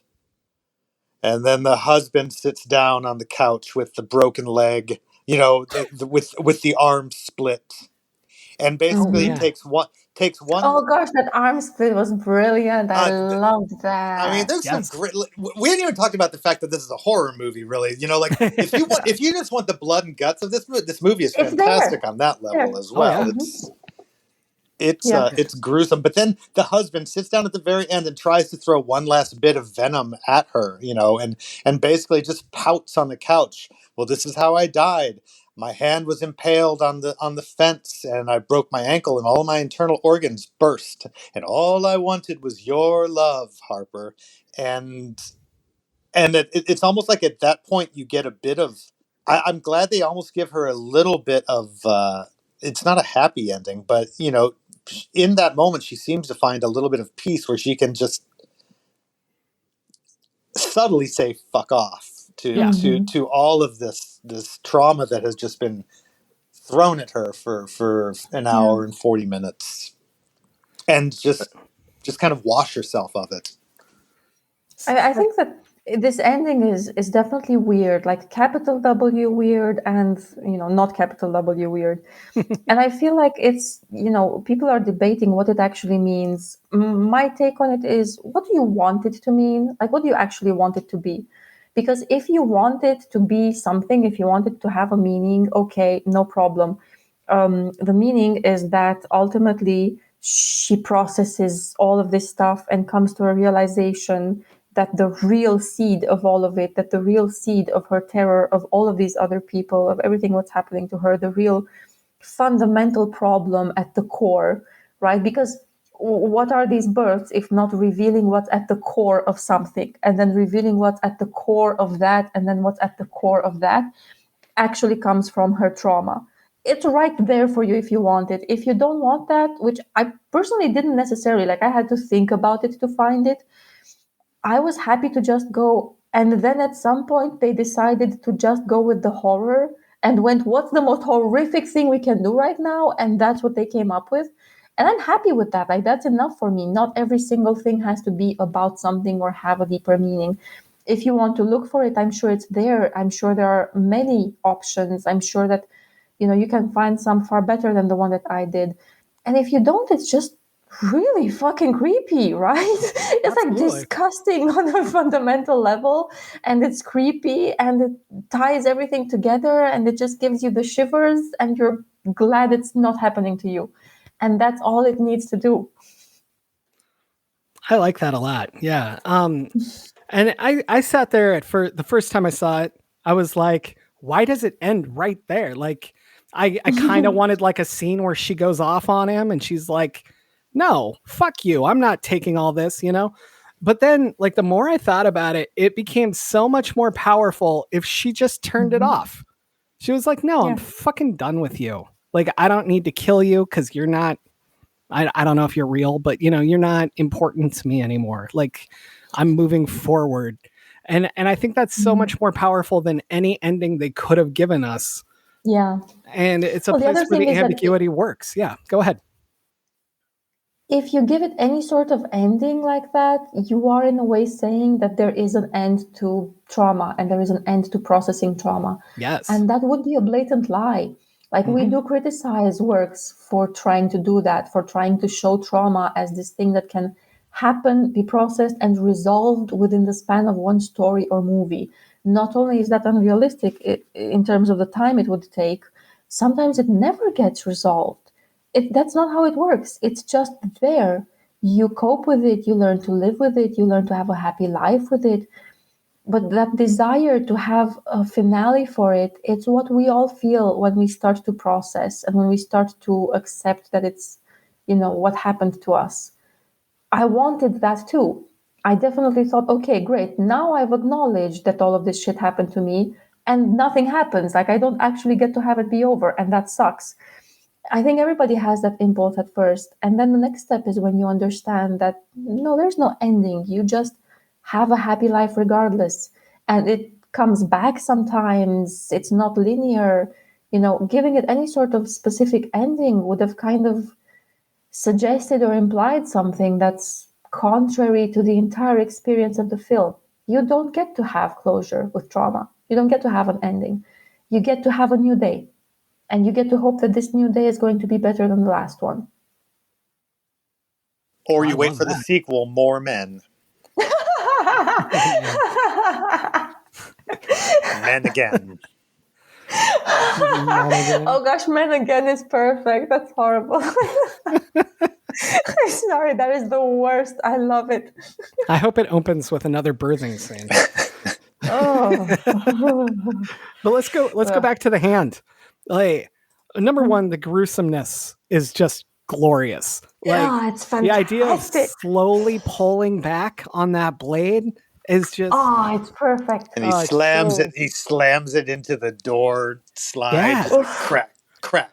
I'm like massaging my arm right now because I can feel that in my hand. That's so terrible. Ugh, I loved it. Overall fact that this is what shows us for sure that these men are the same after that, because they all have the split hand. And I thought that in itself was super creative and cool. And I liked how even Jeffrey, like, by that point, you're kind of looking for his arm, And I don't know if you guys paid attention to it, but he kind of hides his left arm more. Like, whenever you see him lit up when he's outside and to get into the car. Brilliant. Yeah. And I thought that was really interesting that Jeffrey makes an attempt to hide it and everybody else is just like, look at this shit. You did this, And I don't have anywhere I'm going with that so much as I just thought it was really cool. I don't know what it means. Yeah, no, that is really cool. I didn't realize that he was hiding it, but that's really cool. Absolutely. I mean, not everything has to mean something. I'm sure it does, but I'm always just content to enjoy something without it necessarily having to mean anything. And I mean, enjoy is a big word for this particular thing because it's so horrific. But yeah, I'm definitely glad I got to experience that. Like, it gave me physical sensations. It was so terrible. That's a goal in life. Imagine that as a writer, knowing that you were able to cause somebody to feel something in their body. How cool is that? Well, forget any messages. I want to do that. Setting aside the messages also, like, and because this is ostensibly a horror, film podcast, there's a scene that the scene we haven't talked about that I think is just the most stressful. And that's when she's on the phone with her friend and the naked man is outside and she keeps not seeing him, but we as the viewers do. That scene it's comical how stressful I felt watching that, just because you keep watching her turn in every fathomable way. Oh, where she might see him in the reflection on her phone in the camera, or she might just turn and see it. And then he gives you this, the dramatic release of it is finally almost like a deflation, because if it had happened at the high point, it would have just been too melodramatic, but she finally sees him just off camera. We see her reaction to seeing him out the window. We don't actually see the same shots that we thought we would have originally. And I thought that the pacing of that the way it was laid out was just brilliantly done as a great like suspense moment. Coincidentally, one of the parts that I found the scariest in terms of pure horror was, again, one of the ones where I have no idea what the specific symbolism. I'm sure it's there, but I just haven't really looked for it. And it was the tunnel. Like the tunnel and the running away in that like claustrophobic landscape just gave me so much, actually raised my pulse, gave me so much anxiety for her. Again, I was feeling like physical reactions, wanting her to get out of that situation. I thought that was really good in terms of pure horror. I thought it was weird that Jeffrey specifically tells her to go there. Like after she's already been there, he's like, "Oh, have you gone walking over here?" Like, I was like, man, that makes you so much creepier than if you'd suggested it beforehand. Yeah. I also, as if he needed much help with that, but yes, right? It does. Yeah. The lights flicking on and off outside, that kind of shit just terrifies me in real life. So that scene was super stressful for me. Like where you'd be looking at Jeffrey and then it went dark. And then he was Does gone. that terrify us in real life because we've seen it so much in horror movies, or would it have done it so anyway? Sometimes I wonder, like if we'd never seen a horror movie where the outside lights flickered and something bad happened, would it still scare us, or would we be like, electricity is weird, whatever? For me personally, I've just always been afraid of that. Like even when I was really little, like anytime, like we had basements in Nebraska. We don't have them here in Phoenix. I don't know about where you guys are, but so like we had a basement at my parents' house, and when you went down there, you had to turn off the light before you came up the stairs. And so I always had to go into pitch blackness and then run up the stairs because whatever was following me was terrifying. And so like that started at like age 4 that I can remember it, So for me personally, it would have still terrified me, but I am fascinated by what I call hereditary horror, which is being scared of things because we're told to be scared of them, or like my mom is afraid of snakes. So like, did her fear influence my fear? That kind of thing. Yeah. So my long answer to you is personally, yes, I would have been afraid, but overall, that's a fascinating question. I have terrible night blindness as it is, so any kind of dark setting it is amplified to me. I need some kind of low light source in the background. Otherwise it is just pitch black, and I have a really hard time making out any kind of shape in an environment where there's no light source at all. So yeah, that's definitely a terror that I'm familiar with. Yeah, weirdly, I'm not. I have very good night vision. I don't have any sort of issues there. I feel pretty comfortable in the dark. But now, James, that you were talking about this thing in your childhood, actually, that rings a bell now that you mention it. I was definitely like having to shut off the light at night when I went to the bathroom and then race to my bed because I was terrified of something that was for sure in the dark. So yeah, maybe some of these fears are like genetic. Maybe a lot of them just come with the package of being human. I hadn't really thought about that. I always just assumed maybe it goes back to like early human days, and like, the sun would go down. So that's when the predators come out, and so the actual lions out there are going to eat you, and that's a very real fear. The real ones you're supposed to have. The real ones versus the thing that was chasing me in my basement. Yes. If you think about how many of our fears are actually based on very real stuff, people are terrified. They have arachnophobia, terrified of spiders. Well, yeah, a lot of them used to kill us, and some of them still do. Terrified of rats. Well, yeah, a lot of us died because of rats. That's definitely a thing. I can't remember what that's called, where like it's almost like an evolutionary fear that's hardwired into us. There must be a name for it, but no, I don't know. I haven't really seen that. It's like the opposite end of two different species evolving similarly on separate islands that have never encountered one another. Yeah, there's a phenomenon for that. Sorry, I'm totally off topic now, but no, that's good. We're never on topic on this show, so that's fine. There is no topic. I really just love movies so much. It's incredible how much you can get from one movie. And the most fun thing about this is that we had this enormous conversation about so many important things, so many metaphors, so many real life experiences, so much stuff that we read into this film, all of our baggage that we individually brought to it. And right now, I could still tell you, oh, and by the way, I didn't actually like this film. I could. It just so happens that I did. Like, I don't think it's the best thing I've ever seen, but I did like it. But I could have this exact same conversation about a movie that I didn't necessarily specifically like, because it's not always about that, right? Whatever we spoke about for the past 2 hours, none of that automatically means we have to have enjoyed it or not enjoyed it. We could still technically be on either side of that, or somewhere in the middle. And I think that's a very important point that a lot of people miss, that sometimes you do have to learn to see the value in things, even if you didn't immediately just have a fun time.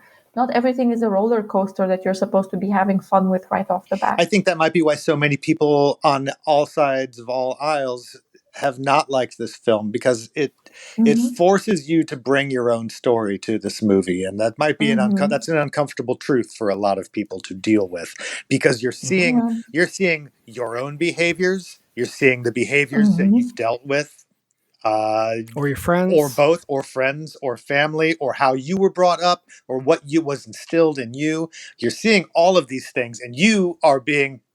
It's up to you to deal with them in the best way that you can. And unfortunately, so many people deal with that in a defensive, dismissive manner. But there's a lot more to it than that, and I think it just forces us to deal with those uncomfortable truths a bit. Oh yeah. Definitely. It would be fascinating to have this conversation, and I'm not saying I would be capable of it. I don't have the ability to have a confrontation with people at all. So not me, but it would be fascinating to see how this conversation plays out between people like us, for example, and somebody who is like on the complete opposite end, where they are convinced that this is just the woke agenda, right? And this is a woke film that shouldn't exist. And to take that person beyond that initial knee jerk, this is just a bullshit woke agenda movie, take them scene by scene and have this same conversation with them about, okay, what about this specific scene? What did this make you feel? What sort of stuff in your real life does this bring up? What do you connect this to? Because if you think about it, we don't actually know. We have no idea what mental connections somebody makes to reach that conclusion. And again, I'm not saying I would be capable of doing this at all. I do not do confrontation well. I'm not that kind of person. I wish I was better at it. But it would be fun to hear that side of it, and to hear what baggage somebody brings to this movie when they automatically and instinctively reject it instantly. Because that person is also bringing baggage. It's just different baggage than ours. I suspect that they are bringing really heavy shit to it. They just are not confronting it in the same way, are not discussing it in the same way, and we're not familiar enough with what that might be. That's their own traumas. Their own traumas that they have possibly dealt with incorrectly. Not that there's a correct way, or maybe they just haven't dealt with or refuse to deal with. And I want to say, you said that it doesn't matter if you liked this, there's a lot to talk about.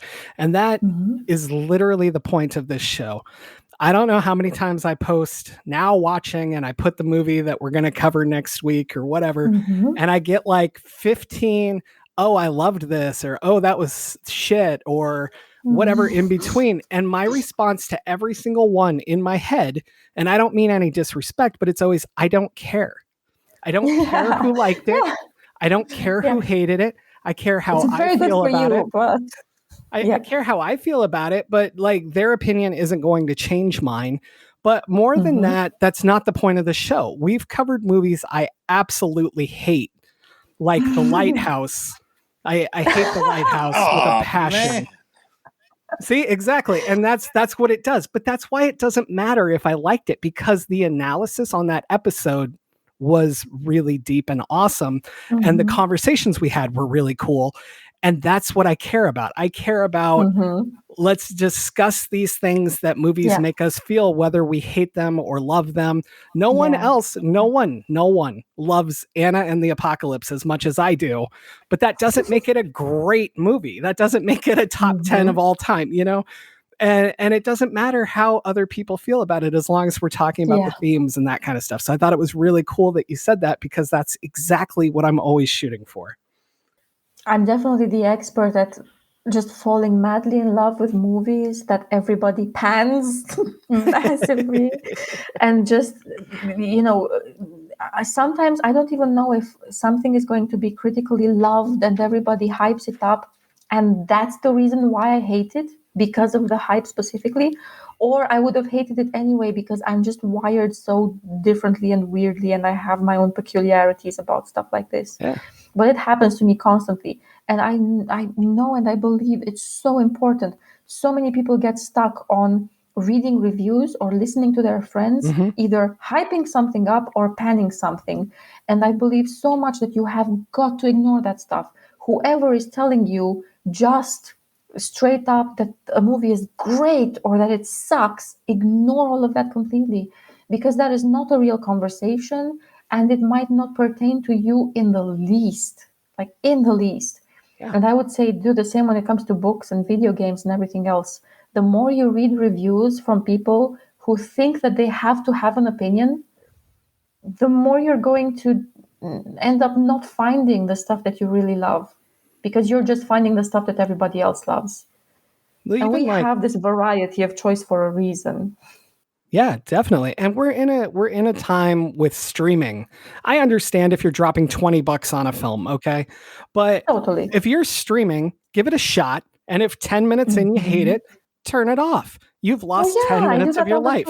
The end. Totally. Like, I don't understand the obsession. But I will say, as much as I just said the whole, it doesn't matter if I liked it, I want to have conversations. Nothing, I feel in my soul that nothing will beat Cocaine Bear for my favorite movie of the year. I have not seen it yet. I'm trying to work up the courage.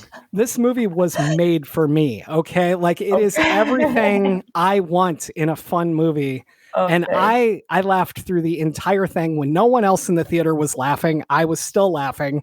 And I will watch it. Fine. But I'm just saying, I had the best time. But that doesn't mean anyone else will, you know? And so it really depends on your feelings, your predetermined feelings on cocaine and on bears, pretty much. And bears. Well, I'm also... so I feel like...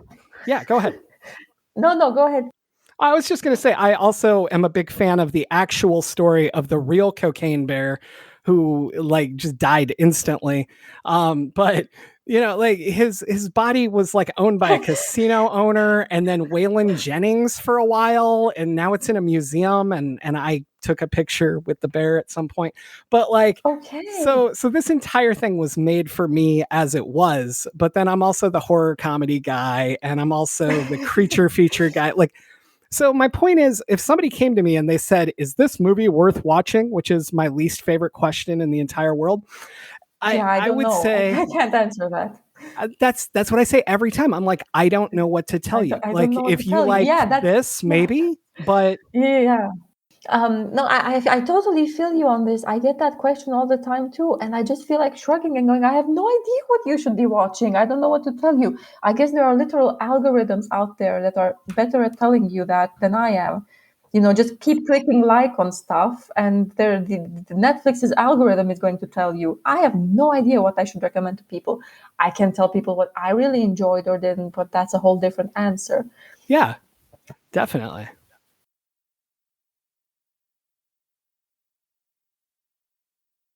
So I had a question, because I feel like we got James to tell us a movie that most people really loved and he was not a fan of, which is Hereditary.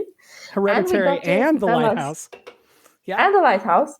And we got James to tell us a movie that I think I'm seeing, at least it looks like I'm seeing a lot of negative critical reaction to it, but he really loves, which is Cocaine Bear. I wish you had seen my face when you said The Real Bear, because I had no idea this was in any way based on anything real. I am going to email you the story. Please, my face just fully went, oh God, the Americans are at it again.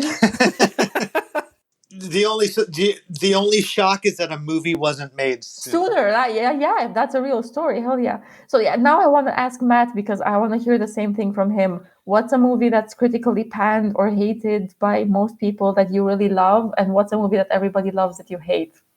Oh man, you put me on the spot. Everybody loves a good controversy. Come on, tell me.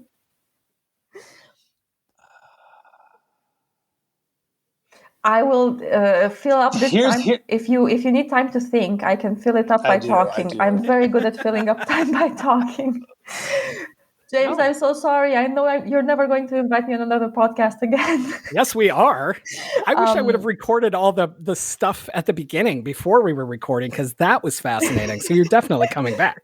But continue. So for me, like whenever I feel like I'm about to lose my horror lover card, it's whenever I tell people that this is just one opinion that shouldn't even matter to you aside from a fun fact, right? This is a curio about me, and that's it. Nobody should care about this opinion.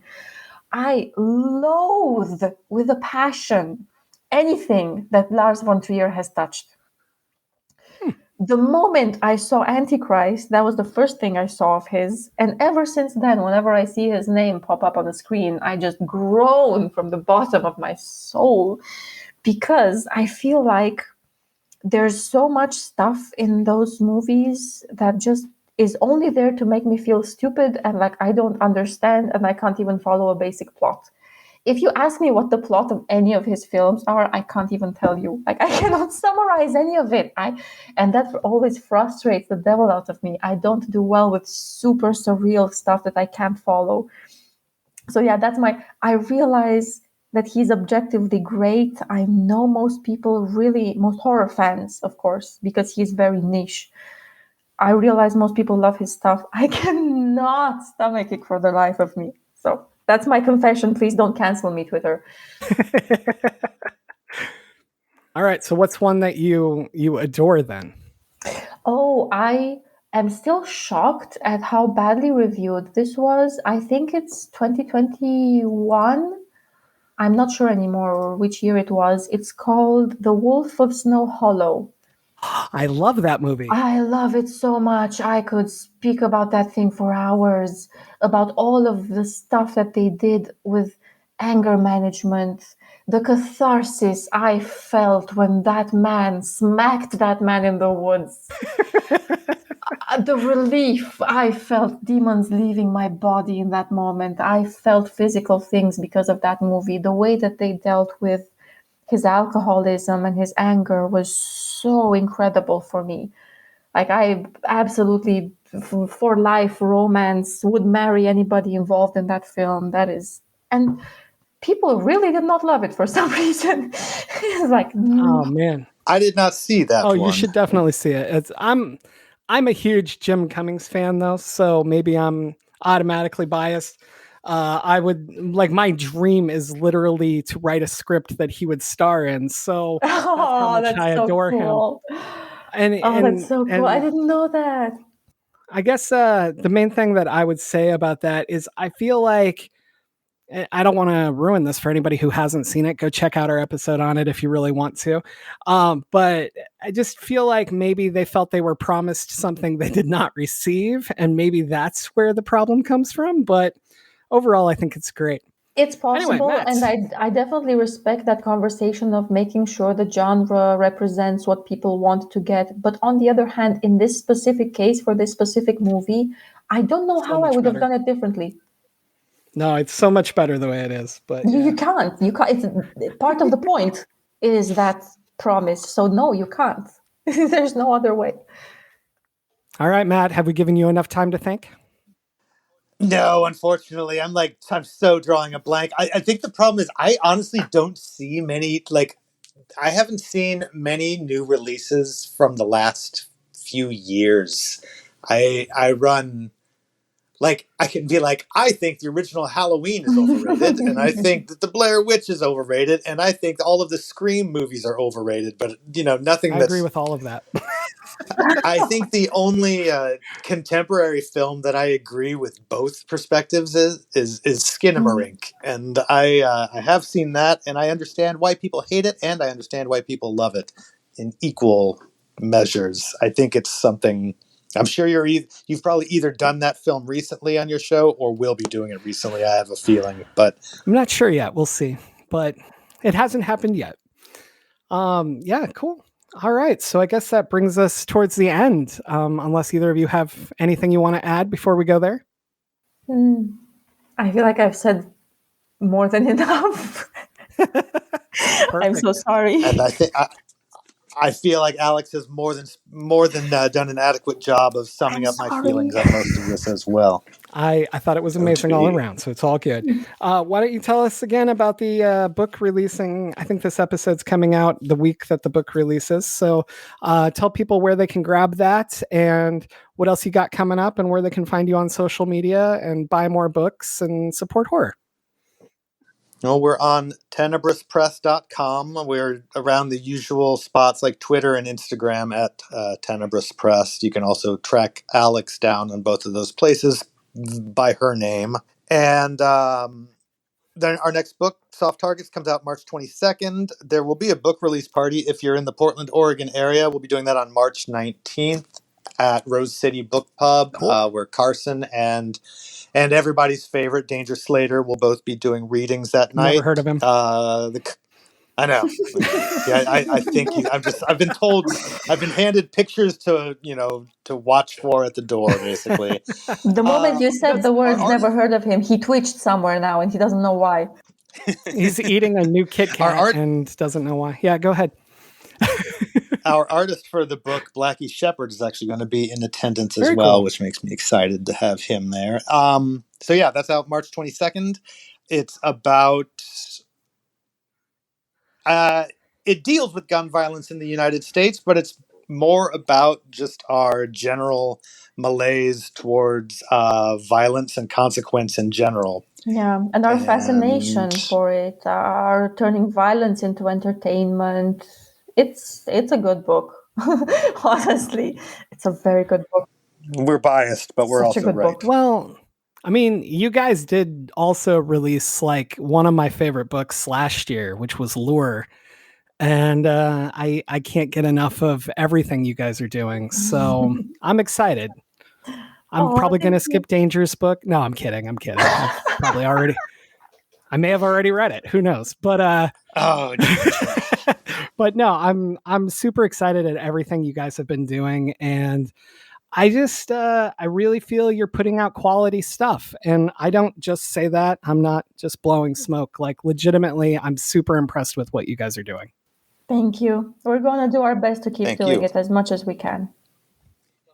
It's going to be a busy year. We definitely have raised our ambitions for what we're going to try to pull off in the horror industry this year. I think so. Cocky, remember, cocky is the key word. Well, fantastic. I love it. All right. Well, I suppose that wraps it up for another week. So thank you both for being here. I had a great time. I'm sorry Don missed out on it. So we'll just have to have you come back sometime when he can be here too. Excellent. Absolutely. All right. That wraps it up for this week. As always, I am James Sabata. And I am Don Guillory. What? And we'll see you next week here at thenecronama.com.